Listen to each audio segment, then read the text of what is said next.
السلام علیکم ورحمۃ اللہ وبرکاتہ۔ تعبیر نامہ میں خوش آمدید۔ خواب میں حج کرنا۔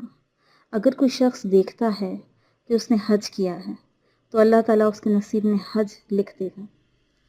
اگر بیمار شخص خواب دیکھتا ہے تو وہ شفا پائے گا۔ اگر کوئی قرض دار شخص دیکھتا ہے کہ اس نے حج ادا کیا ہے تو وہ شخص قرض سے فارغ ہوگا۔ اللہ تعالیٰ اس کو قرض ادا کرنے میں مدد کریں گے۔ اگر کوئی مسافر دیکھتا ہے کہ اس نے حج بیت اللہ کیا ہے تو وہ اپنے وطن کو سکون کے ساتھ سلامتی کے ساتھ واپس آ جائے گا۔ سفر کی مصیبتوں کا اسے سامنا نہیں کرنا پڑے گا۔ اگر خواب میں دیکھے کہ حج کو گیا ہے، حج ادا نہیں کر سکا تو اس کا مطلب یہ ہے کہ اس کی عمر دراز ہوگی، اس کا کام کا انتظام ہو جائے گا۔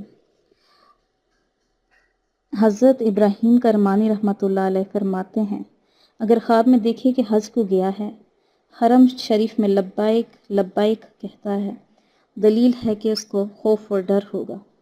اگر دیکھے حج اس پر واجب ہوا ہے، جانے کا ارادہ نہیں ہے، تو اس کا مطلب یہ ہے کہ شخص خیانت کرے گا۔ اور اگر دیکھے کہ عرفہ کا دن ہے، دلیل ہے کہ کسی سے صلح کرے گا۔ اور اگر دیکھے کہ خانہ کعبہ میں نماز پڑھتا ہے، دلیل ہے کہ بزرگوں سے نفع پائے گا اور اس کا کام بہتر ہو جائے گا۔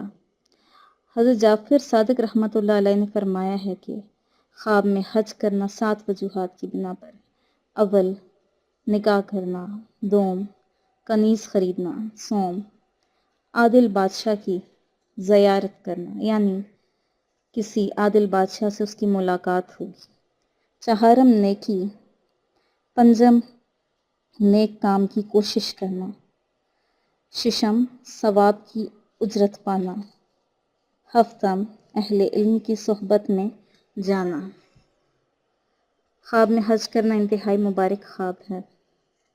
ویڈیو کو آخر تک دیکھنے کا آپ کا بہت شکریہ۔ ہمارے چینل کو لائک کریں، سبسکرائب کریں اور ویڈیو کے آخر میں ضرور کمنٹ کریں اور اپنی رائے کا اظہار کریں۔